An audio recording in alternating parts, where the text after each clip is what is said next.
Hola, soy la Basmati de nuevo con vosotros. Hoy os voy a hablar de Jasón y el vellocino de oro. Vamos a ver, es una pintura renacentista con estilo gótico, porque esto pertenece a la escuela de Ferrara que va a su bola.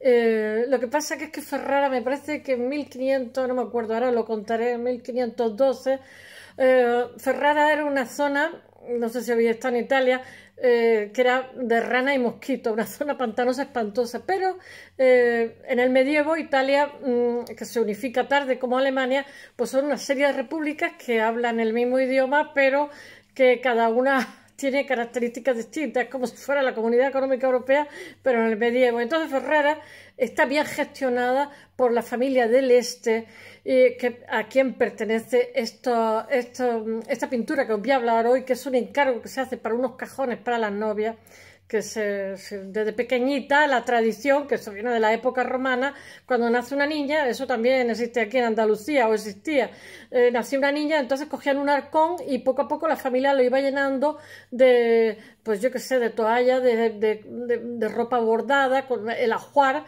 para que cuando se casaran ese arcón era trasladado a la casa del marido. Pero en el caso de este, que es Isabela del Este, que es rica y se casa con el duque de Mantua, son 13 arcones, 13 cofres, ¿no? Y entonces, además de eso, se supone que los que han trabajado ahí son Ettore de Roberti, perdón, que es el maestro, y después el discípulo, que es Lorenzo, que dicen los italianos, Lorenzo Costa. Y después Lorenzo Costa va a ser el pintor de corte de Mantua con Isabela. Isabela tiene un carácter fuertísimo, va a ser una mujer maravillosa, que además siente fascinación por Jasón y los argonautas, porque ella en su habitación encarga su coronación, anda que no tenía abuela tampoco, su coronación divina. Lorenzo Costa ha sustituido a Mantegna, que ha muerto, en Mantua. Ella se ha casado con... Ella es hija de Hércules, que significa Hércules, porque la familia del Este se querían en sí mismos herederos de Hércules. Y de hecho, en la pintura que os traigo hoy, aquí está Hércules.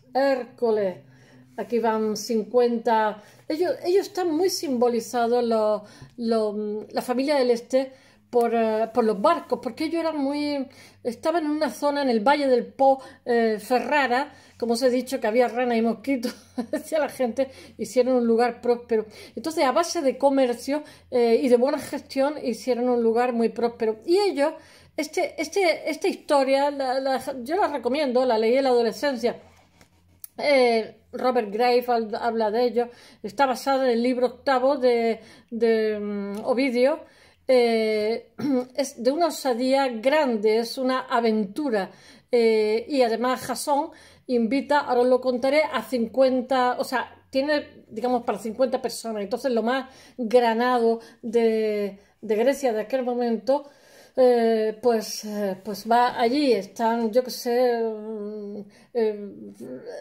Hércules, está Polus, está Orfeo, que Orfeo además toca música para los remeros y entonces no se le hace difícil. También con su música engatusa a las sirenas para que a su vez no, digamos, no posean a los marineros y los vuelvan locos.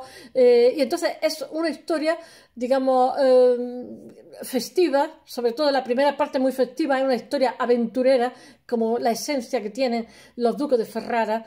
Y entonces ella, Isabela, se siente muy identificada, y por eso en sus arcones está esta pintura. Pero lo que ocurre es que cuando ellos caen en desgracia, por hacer una síntesis, ahora lo iré contando un poquito mejor, cuando caen en desgracia, el Papa Clemente VIII los borra del mapa, deja que las ciudades, ¿cómo se llama?, que las iglesias se derrullan, las abandona, destruye los palacios. Pues la escuela de Ferrara era maravillosa. Hoy Ferrara no tiene ni una sola pintura de lo que fue su escuela, que fue fastuosa, pero es que además Ferrara tenía más metros cuadrados que nadie de frescos, y entonces lo destruye todo, destruye palacios. Yo no sé lo que le pasó. Ya sabéis que en esta época los Ferrara eran condotieros, que eran como, ¿cómo se dice? No me acuerdo cómo se dice en castellano, cuando luchas por a cambio de que te paguen, ¿no? El condottiero era un señor feudal que era, en fin, y entonces ellos también le sacan partido a que ellos vivían en una zona donde había muchísima rivalidad entre Venecia y Milán, etcétera, etcétera. Entonces, pero el condottiero realmente es un soldado, era un jefe, vamos, que lo que pasa es que encabezaba ejército, era un profesional de la guerra. Y entonces ellos, todo lo contrario, cuando en épocas de paz tenían una gestión maravillosa, pero digamos, el dinero fresco le entra de las batallas, de que se hace cargo, era un condottiero de éxito, y bueno, pues llega a encabezar los ejércitos de Milán, no, de Nápoles, no me acuerdo, de varios, porque él era un soldado a sueldo y bueno, hace que sea muy próspera, pero en un momento dado desaparecen y bueno, los hacen desaparecer del mapa y tuvieron una escuela maravillosa. Mirad, esto es una tonda, que es un tipo de barco que se usa en el siglo XV y entonces esta simbología significa que no es un barco de transporte comercial. Los pintores de esta época, como Ettore de Roberti y Lorenzo Costa le llamaban el vecchio, el viejo, pues lo tenían difícil trabajar en Ferrara, aunque hay muy buenos artistas, porque resulta que solamente trabajaban para los duques, porque en el resto de sitios como Roma, Florencia, Venecia, las familias adineradas, digamos, pugnaban por tener buenas pinturas, y entonces contrataban a los mejores pintores, etcétera. Voy a ver si os cuento un poquito todo, no sé si voy a ser capaz porque tengo muchísima información. El barco está como flotando, bueno, es que no lo veis aquí. Here you are. El barco parece que está encima de una nube. Y bueno, ya os he dicho que hacen, ellos desarrollan, aunque estamos en el Renacimiento, todavía tenemos el estilo gótico. Aquí la perspectiva se la saltan. Conocían la perspectiva perfectamente, pero a sus clientes no les gustaba la perspectiva, y si no les gustaba, pues ¿para qué nos vamos a molestar? Esto forma parte del arcón, del cofre, que tenía tablitas, entonces esto está ahora mismo en 300 colecciones, en 125, todo lo de Ferrara, toda la escuela de Ferrara, porque si vais a Ferrara no encontráis nada, está en 125 ciudades y en 300 colecciones en todo el mundo, expandida por todo el mundo. Esta está en Padua, pero la que he explicado en inglés, no me acuerdo dónde está, pero está en la otra punta, me parece que está en Inglaterra, no me acuerdo. Están en colecciones privadas, museos, en fin. Eran muy aventureros, estos son la familia del Este. A ver, esto es Ferrara, más Ferrara. Ellos le gustaba mucho, al duque le gustaba mucho jugar a las cartas, irse en un barco que tenía. Y entonces el color rojo y blanco es el color que tenían sus jinetes en las carreras de caballo. Y entonces cuando iba en el barco hacía unas partidas larguísimas con un amigo suyo judío que dice malas lenguas que lo dejaba ganar porque se ponía tan contento que después le sacaba otras cosas por otro lado, como son de astutos los judíos para estos temas, los temas económicos. No lo dejaba ganar y el otro venía todo satisfecho porque se encontraba muy, muy rico. Pero voy a contaros unas cuantas cosas, no sé, no quiero abusar de vuestro tiempo y en un momento dado cortaré cuando me canse de contaros cosas. Bueno, hoy tengo una chuleta por aquí donde tengo, pero soy torpe con las chuletas, donde tengo una cantidad de cifras, porque todo no lo puedo memorizar. Bueno, realmente Isabela, de la que os he hablado antes, Isabela del Este, de la familia del Este, que son los que encargan para los arcones esta pieza, es la hija mayor de Ercole, que es Hércules. Ellos, la familia del Este, se creían herederos directos de Hércules, la fuerza hercúlea, ¿no? Eran increíblemente intrépidos. Ella también, ella va a ser una humanista de renombre, que se casa con el de Padua, con el duque de Padua, San Francesco Gonzaga. Bueno, se me ha olvidado deciros que cuando los borran, el Papa Clemente VII venden también sus colecciones de arte. Bueno, ella se casa con el Marqués de Mantua y va a ser muy, muy conocida por ella misma. Ella tiene un carácter fortísimo. Bueno, bajo la dirección...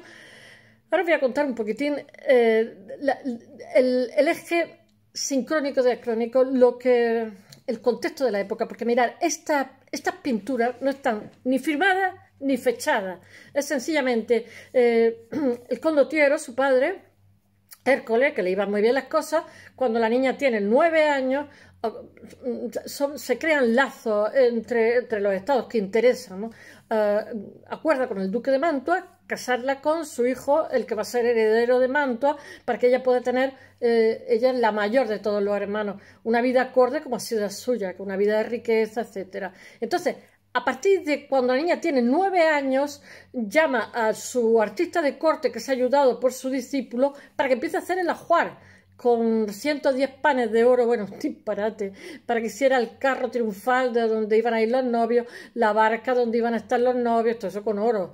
¿Qué más? La cama, en fin, y entre ellos están los 13 arcones y la tablita de las que os hablo hoy, que es una tablita así, que los arcones están enteros pintados, pues como por temas intrépidos, porque a ella le gusta, a esta familia es muy aventurera y tiene mucha simbología con los barcos, etcétera, porque ellos pertenecen, digamos, están en una zona que contextualmente no es muy beneficiosa, pero sin embargo es un lugar de paso que eso les beneficia económicamente, ¿no?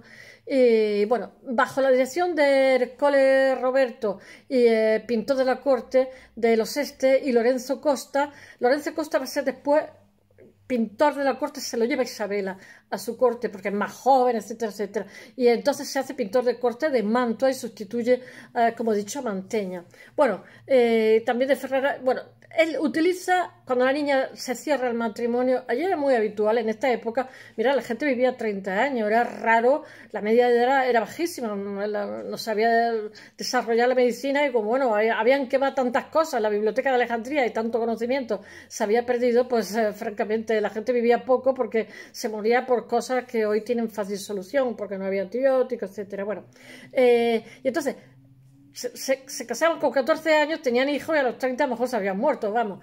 El pintor de corte y su ayuda de cámara se ponen a hacer ya el ajuar, porque el compromiso se ha cerrado, la niña tiene 9 años. Entonces utilizan 110.000 o 110, no sé, un disparate de láminas de oro, porque tengo las chuletas, no sé ni lo que he escrito, para decorar el ajuar, como he dicho antes, de Isabela del Este, que incluye la cama, el carro triunfal, como os he dicho, la barca y 13 arcones que pertenecen a esta pintura. Antes he hablado en inglés de una de las pinturas del arcón, y bueno, las pinturas estas del arcón están en Washington, Italia, yo qué sé. Bueno, ellos comienzan en Bolonia en 1483, cuando se hace el compromiso, que Isabela por entonces tiene 9 años. Tardan 4 años en pagarle. Después de haber terminado todo, él dice, por favor, le pague. En Ferrara, he de deciros que es difícil la situación para los artistas, pues que solo pueden vivir y trabajar para los duques, no como en Venecia, en Florencia, en Roma, donde las familias pugnan para contratar a artistas. En 1598 estoy dando lo que es el contexto, porque mirad, de las pinturas no podemos decir nada más que el contexto que había, está sin firmar.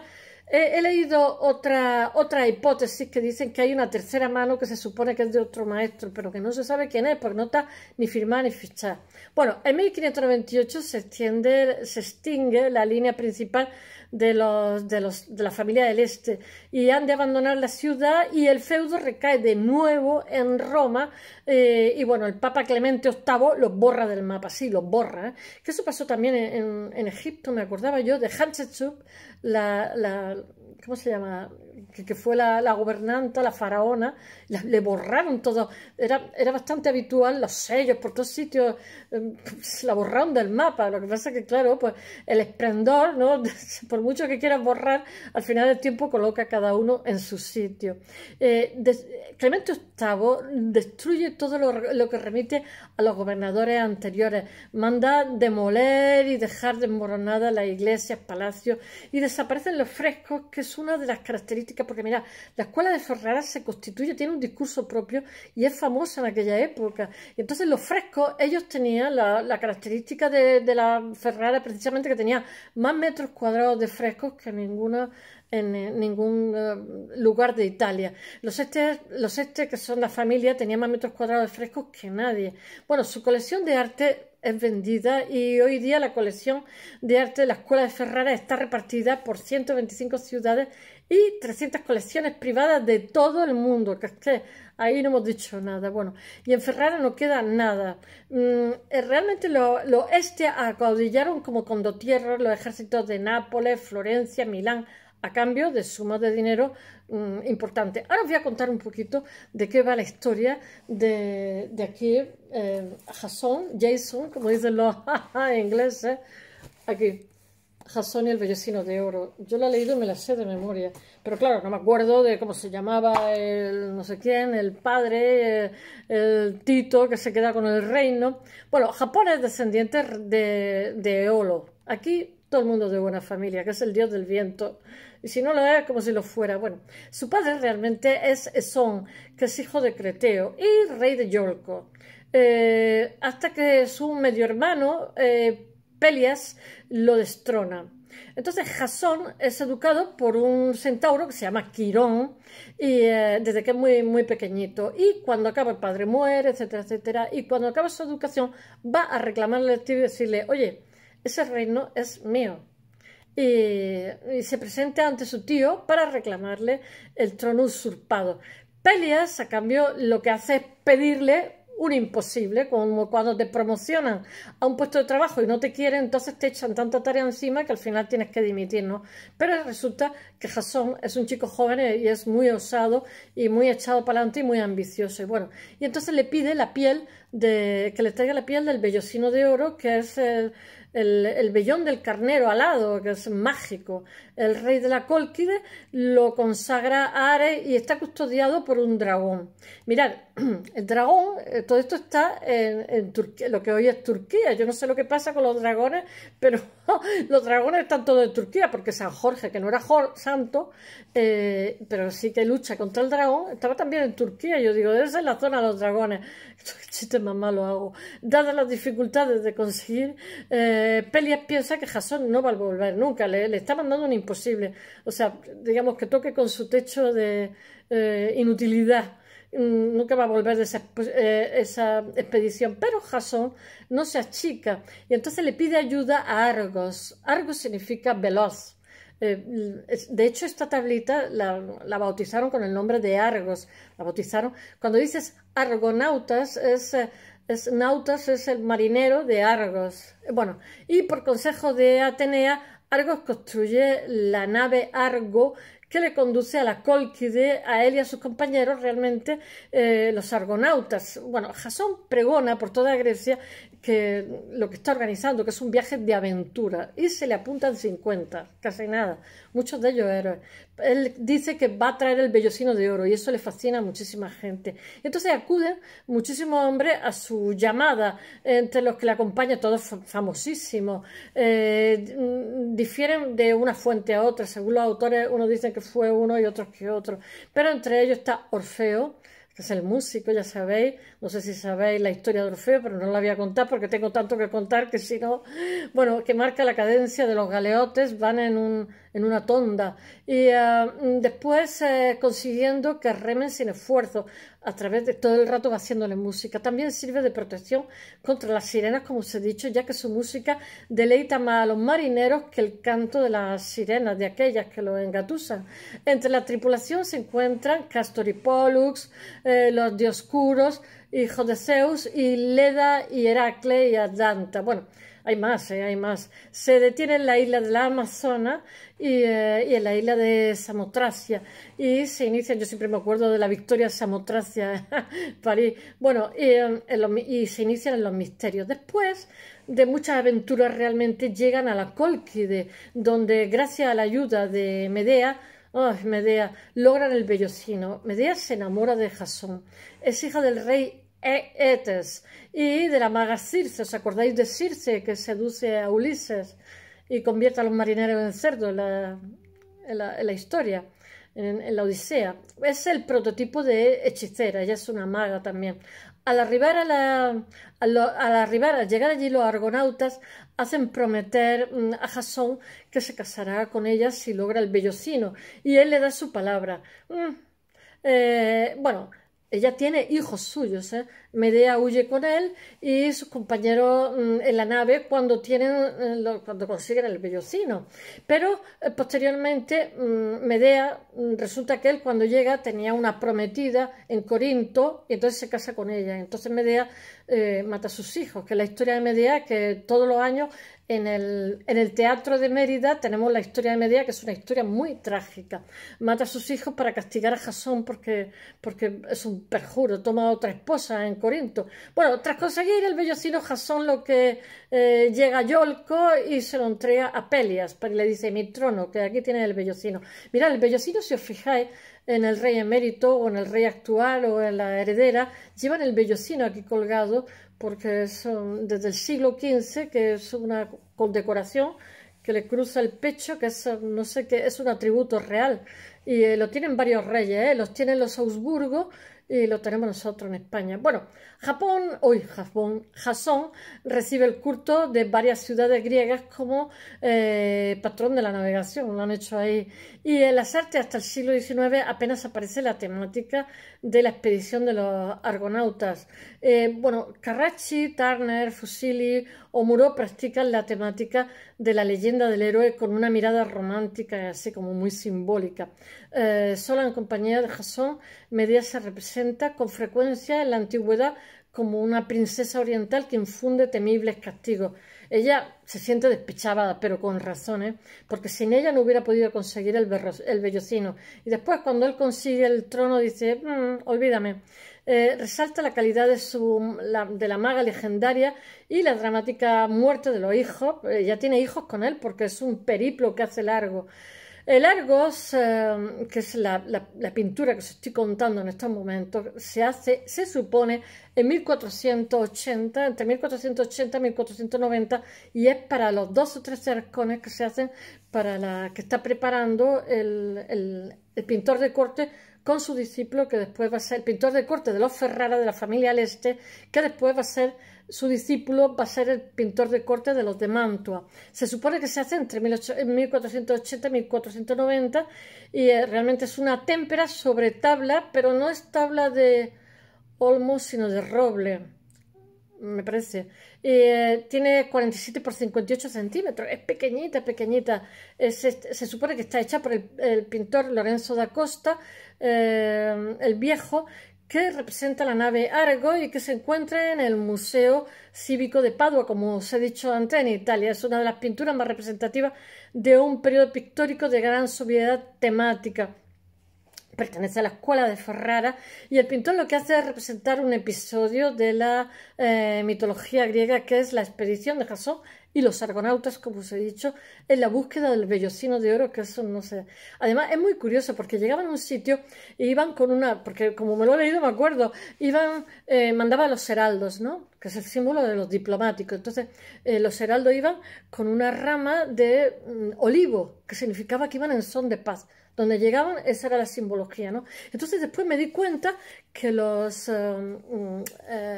uniforme que llevan los diplomáticos, cuando se visten de gala, llevan el olivo y tienen aquí el olivo, que significa que son heraldos, son gente que van en son de paz a negociar o a hacer lo que sea, pero sobre todo que van en son de paz, el olivo, el símbolo del olivo, que también lo utilizó Dani Caravan cuando hizo una exposición en Valencia, que estuve viéndola, cómo la montaba, y entonces está hablando de los palestinos, y entonces pone un olivo pequeñito, un olivo vivo, lo pone en una instalación que hace como símbolo del afán de paz que quiere el olivo. Qué belleza. Bueno, los argonautas son los héroes que acompañan a Jasón en el Argo, el barco cuyo nombre significa veloz. Bueno, Jasón reúne a los hombres más valientes de Grecia para un viaje ideado por el tío de Jasón, Pelias, que realmente lo que quiere es que este fracase y evitar que consiga el reino que le había usurpado a su padre. El cuadro está encuadrado entre 2 columnas. Mirad. Las columnas de Hércules, porque dice que son descendientes de los Hércules. y se llaman Hércules. Está entre dos columnas de mármol en una escena mitológica. Ya sabéis que en el Renacimiento son muy aficionados también a dar un contexto de arquitectura a cualquier cosa que hagan. Está construido en madera de roble del bosque sagrado de Dodona y ocupa la mitad, eso es el Argos, ocupa la mitad del cuadro, pero parece que como no lo ponen en perspectiva, parece que está flotando en el aire. En él los héroes que acompañan a Jasón se agolpan y acomodan en la nave con capacidad para 50 remeros. Madre mía, ¿y qué comerían ahí? 50 remeros más todos los que iban. A la derecha está llegando entre las montañas otros candidatos que quieren acompañar a los expedicionarios. Tenía cola para hacer, porque era una aventura. Y entonces a todos los adolescentes y todos los jovencitos les encanta rondar el peligro. Bueno, y gente que sigue llegando porque a la llamada que ha hecho Jasón. Bueno, los pintores realmente recrean los mitos helénicos que se han puesto de moda. Estamos en pleno Renacimiento. Hasta entonces solo son representados en forma de conjunto alegórico sin el menor valor formal. Pero bueno, a medida que los antiguos mitos clásicos se van introduciendo, se van redescubriendo por una nueva generación, donde hay un cambio de paradigma y una nueva sensibilidad renacentista, pues aparecen nuevos rostros de entre el oscurantismo medieval de los siglos anteriores. Este pequeño panel, me cuesta trabajo decirlo, panel, forma parte de una casone, que es un cajón nupcial. La escena ilustra un episodio de la historia de los argonautas, como he dicho antes, en la Metamorfosis de Ovidio, el libro séptimo. Bueno, la tabla representa el barco Argos con los protagonistas de la historia en el momento de zarpar y el pintor utiliza los colores cálidos para resaltar. Mira, estoy ya cansada de que los de historia del arte digan esa división tan tonta de los colores cálidos y fríos. Por favor, que pinten y no digan esas tonterías de colores cálidos y colores fríos, por favor. Es que resulta que ellos, en la familia del Este, el símbolo suyo era el rojo y el blanco, y entonces, claro, pues han hecho un cuadro para Isabela del Este, que se va a casar, y entonces han puesto pues rojo y blanco, pues es normal. Pero bueno, le han puesto ropa muy sofisticada para estos marineros que van a seguir un periplo que va a ser largo. Y los pequeños personajes. Bueno, el viento está hinchando las velas. Here you are. Mirad, que es que además era símbolo de la familia del Este, ese tipo de embarcación con las velas hinchadas. Y bueno, el barco se aleja de la costa y la tripulación vuelve la vista hacia atrás. En la orilla se alzan como extrañas formaciones rocosas. La oscura masa de la embarcación está como suspendida en el aire, como he dicho, y el agua marina es como muy blanca, como si fuera transparente. Hay un paisaje que es totalmente una atmósfera que es como muy surreal, muy extraña, una extraña combinación de elementos fantásticos y reales. Realmente le está dando un tono así como mágico, porque es para una novia, para una niña joven que se casa. Bueno, la nave tonda, como os he dicho, es una embarcación de gran tonelaje habitual en el siglo XV, aquí el anacronismo, y se utilizan en el Mediterráneo para el transporte de mercancías, pero los adornos que llevan en el frontis hace que digan que esta no es una nave de mercancías, sino que esos dorados indican realmente otra cosa. Es como que se está mandando mensajes. Sin embargo, el barco lo que está diciendo es que ese barco está destinado a objetivos comerciales, que no está destinado a objetivos comerciales. Se trata de un viaje de aventura con una distinguida tripulación, una tripulación muy, muy pija. Bueno, el hombre de conversión atlética que viaja en la proa, bueno, en la popa, perdón, en la parte superior del cuerpo desnuda y con una porra y la piel de león sobre los hombros y una maza en un puño, son los atributos de Hércules, que es héroe de la mitología griega, que está dotado de una fuerza, pues eso, hercúlea. Junto a él, con una espada, está Hilas, que es su compañero y paje favorito. Después, en la proa está Jasón, el guía de la expedición, y el barco, sí, como tienen ¿cómo se dice?, una perspectiva de aquella manera, pues están como muy planas las figuras, pero tienen mucha gracia. En el barco se dan cita algunos de los 50 héroes reunidos por el hijo del rey para realizar el viaje naval de largo recorrido a la conquista del Vellocino de Oro, que era mágico, una piel de carnero custodiada por un dragón en la Cólquida, a orillas del Mar Negro. Y Jasón encarga para este fin el barco más grande construido hasta la fecha, que es el Argos, de donde proviene el nombre de argonautas que se da a los expedicionarios. Los argonautas parten del puerto griego de Iolcos, han de llegar hasta Turquía, se les dan una vuelta, están como por Líbano, están rondando el Mediterráneo hasta meterse hacia el Mar Negro y salen con vitalidad a la aventura que se les presenta y se someten a muchísimas pruebas de valor y ellos se divierten porque son muy jovencitos. Una vez en la Cólquida, Jasón consigue conquistar el vellocino de oro gracias a las artes mágicas de Medea, que sin ella no lo habría podido conseguir, y después la abandona con los niños pequeños. Ella es hija del rey con la que el héroe se casa y a la que se lleva consigo a Grecia, pero allí después ya piensa que le gusta más la prometida de Corinto, y entonces a esta la abandona. La tragedia griega sucede cuando Medea es abandonada por Jasón y lleva a cabo la venganza, que lo que hace es matar a sus propios hijos. Y bueno, la primera parte de la tragedia de Medea, que se representa en todo el teatro clásico de todos lados. La primera parte, la leyenda más festiva, realmente constituye uno de los relatos de aventura más antiguos de la antigüedad.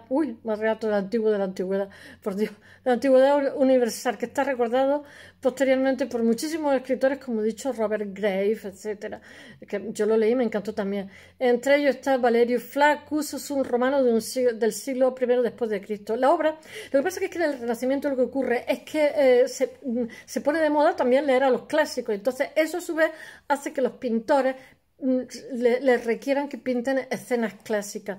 La obra no está ni firmada ni fechada y plantea a los historiadores del arte numerosos enigmas. De hecho, en estas piezas hay unos historiadores que dicen que lo hicieron estos, Riccardi, de Costa y no sé qué, y los otros que dicen que no, que de eso nada monada. Según se cree, esta pintura es realizada sobre madera de roble y no de álamo, como era habitual por entonces, para adornar junto con otras tablas la parte anterior de un arcón. Sus dimensiones son 46 por 53, son similares a las de otras 5 pinturas con episodios de la saga de los Argonautas que se conservan en museos, colecciones particulares de Madrid, París, Londres, Florencia, etcétera. Porque es que esto está, todo lo que es la escuela de Ferrara está por todo el mundo, quitando que le destruyeron todos los frescos. Probablemente pertenecen a 2 arcones, de 13 arcones que se hicieron, o 14, no sé, una cantidad grande. Pero estos son como unos arcones gemelos, que están decorados por el Colle de Roberti entre 1450 y 1496. En la época de la realización de las tablas, el artista trabaja en Bolonia junto con Lorenzo Costa, de 1460 a 1535, que puede haberle ayudado a pintar escenas con los argonautas. Ambos son muy buenos pintores. Ambos proceden de Ferrara, que en Ferrara había una escuela entonces maravillosa, que la borran del mapa. Es incierto cuál de los dos pintores lleva a cabo las distintas tablas y tampoco se conoce. Hay otra hipótesis que dice que hay un tercero, os lo he dicho antes. Tampoco se conoce el nombre de la novia destinataria de los arcones, que se supone que es Isabela del Este, porque gente con tantísimo presupuesto no había tanto. Y bueno, la fabricación de baúles para las novias era habitual en Italia de aquella época debido a que en ellos se traslada el ajuar de la joven a casa, desde la casa de los padres a casa del marido. Normalmente se colocan en el dormitorio junto a la cama, en la parte de atrás. Son muy bonitos. Los arcones de madera, había simplemente gremios que se dedicaban a hacer arcones. Hasta hace nada, hasta hace menos de 100 años. Porque de alguna forma también servían como de maleta. Los arcones de madera eran muy sencillos al principio, van adquiriendo mayor complejidad durante el siglo XV, cuando se empieza a adornar suntuosamente con los blasones familiares y series variopintas de pinturas. Quienes lo encargan se designan a menudo por los motivos de la tradición grecorromana, que está muy de moda en el Renacimiento, como no. Y bueno, al representar esta historia, los artistas lo que pueden dar es rienda suelta a su fantasía, muchísimo más que los encargos religiosos que se hacen como muy tediosos, los cuadros de santos, los retratos de los gobernantes, etcétera, o de los burgueses. Entonces ahí pueden ir a su bola. Los expertos están de acuerdo en que los arcones de los argonautas se encargan para una novia de clase alta, pero todavía discuten acerca de qué familia es el pedido. En 2 de las tablas pintadas se distingue un lirio y 2 estrellas que forman parte de un escudo. Estos restos de color podrían apuntar a la familia Guidotti de Bolonia, que tiene 2 lirios y 6 estrellas en su escudo de armas. Y de hecho hay un hijo de los Guidotti que se casa en 1460 con una hija ilegítima de los Bentivoglio, señores de Bolonia. Este enlace puede haber dado pie al encargo de los cofres, pero sin embargo la posición dominante, es que esto canta, yo creo que la familia del Este, de verdad, con las embarcaciones, las dos pinturas más bellas de la serie que se conservan en las colecciones de Padua y Madrid, en la Thyssen, el hecho la Thyssen en inglés, y la otra invita a pensar en la conocida familia, o sea, la de Padua y la de Madrid son más bonitos, de la familia del Este, duques de Ferrara, que en su escudo figuraban también un lirio, y en los años 1490-1491 casan a sus dos hijas, Isabela y Beatrice.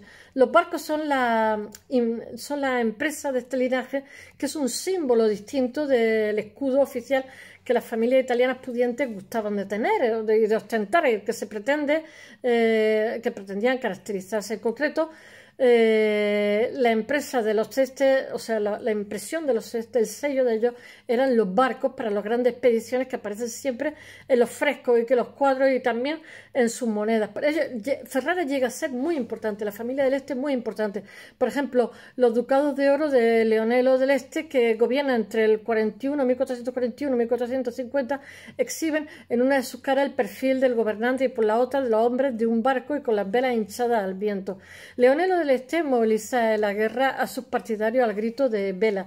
En el siglo XVI se selecciona el vellocino, como he dicho antes, como un símbolo para la cadena o condecoración. Fijaros, por favor, cuando veáis una foto del rey, creo que además Leonor lleva un vellocino pequeñito, de la orden del Toison d'Or, el Toison de Oro. Esta orden de caballería aún subsiste hoy. Hoy día está dividida en dos ramas, que son, una es con la gran maestre, el rey de España, y el jefe de la casa de Augsburgo. Estas son las dos ramas. Bueno, esto es todo, espero que os haya gustado. Mañana vuelvo con un arquitecto. Hasta mañana.